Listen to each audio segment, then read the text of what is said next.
C'est toujours à cette occasion qu'on doit parler du parrainage, du processus de l'élection du président de la République. Cette proposition est-elle nouvelle ou vraiment les acteurs du dialogue politique l'avaient déjà introduit dans leur... Oui, comme je vous l'ai rappelé, nous n'avons pas inventé les points sur lesquels nous avons travaillé. Nous sommes fondés sur les recommandations consensuelles du dialogue politique. Et le parrainage fait partie des points qui ont été retenus. N'y a-t-il pas un risque que l'exclusion passe également par le parrainage? Alors, ce que nous avons dit, c'est qu'il ne faudrait pas que ce soit seulement les députés qui parrainent. Parce que c'est à ce niveau-là, sans doute, qu'on pourrait parler de risque d'exclusion dans cette période transitoire que nous vivons. Mais si on étend ça aux élus communaux, en principe, ça ne devrait pas poser de problème. Donc, il y a les élus nationaux que sont les députés, mais il y a également les élus communaux qui pourraient parrainer les candidats à la présidence de la République. Il faut bien comprendre l'esprit de ce parrainage-là. Il ne faudrait pas quand même que les partis politiques, en l'état actuel des choses, pèdent la main sur qui va devenir président de la République, parce que si vous regardez très bien dans notre pays, les partis n'ont pas le premier mot en réalité sur la désignation des candidats à la présidence de la République. Et ça, si nous voulons que les partis soient forts et que les partis aient une base nationale, si nous voulons y arriver, il faudrait qu'ils aient leur mot à dire lorsque quelqu'un prétend diriger le pays au plus haut niveau. C'est en cela que l'idée de parrainage est une idée essentielle dans ce qui a été demandé et qu'il fallait faire les propositions dans ce sens. Donc, désormais, il faudrait obtenir vraiment ce soutien des élus nationaux et des élus locaux.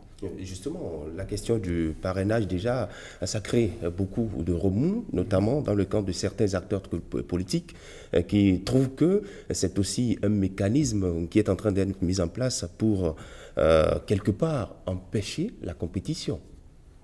Alors, vous savez, quel que soit... Est-ce qu'à l'unanimité, ça a été accepté par la suite?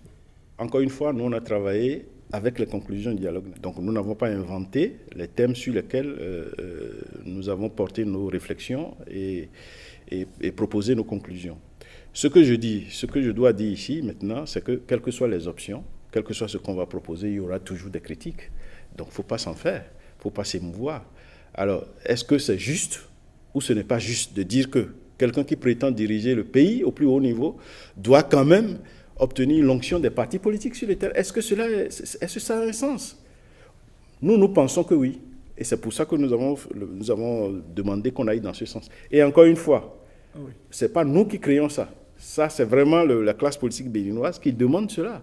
Nous ne faisons que dire, bon, mais il faut traduire ça dans la réalité. Nous ne faisons qu'épouser donc ce qui a été demandé au cours de ces assises si importantes que nous avons tenues dans ce pays. Il m'a semblé que vous n'avez pas défini le nombre de parrainages nécessaires pour un candidat pour être validé. Voilà. Alors, il faut savoir que pour y arriver, il faut des mesures législatives. Nous faisons des propositions assez générales et tout ça. Et dans le concret, ce sont nos élus nationaux, ce sont les députés qui vont en décider, qui vont débattre et qui verront ce qui est vraiment indiqué. Nous ne sommes pas allés beaucoup plus loin dans le détail. Ce que nous avons juste voulu indiquer, c'est qu'il ne faut pas se cantonner aux députés pour désigner les parrains. Il faut aller beaucoup plus, il faut ouvrir sur les élus communaux, sur tous les élus du pays pour mettre en place donc, ce mécanisme nouveau.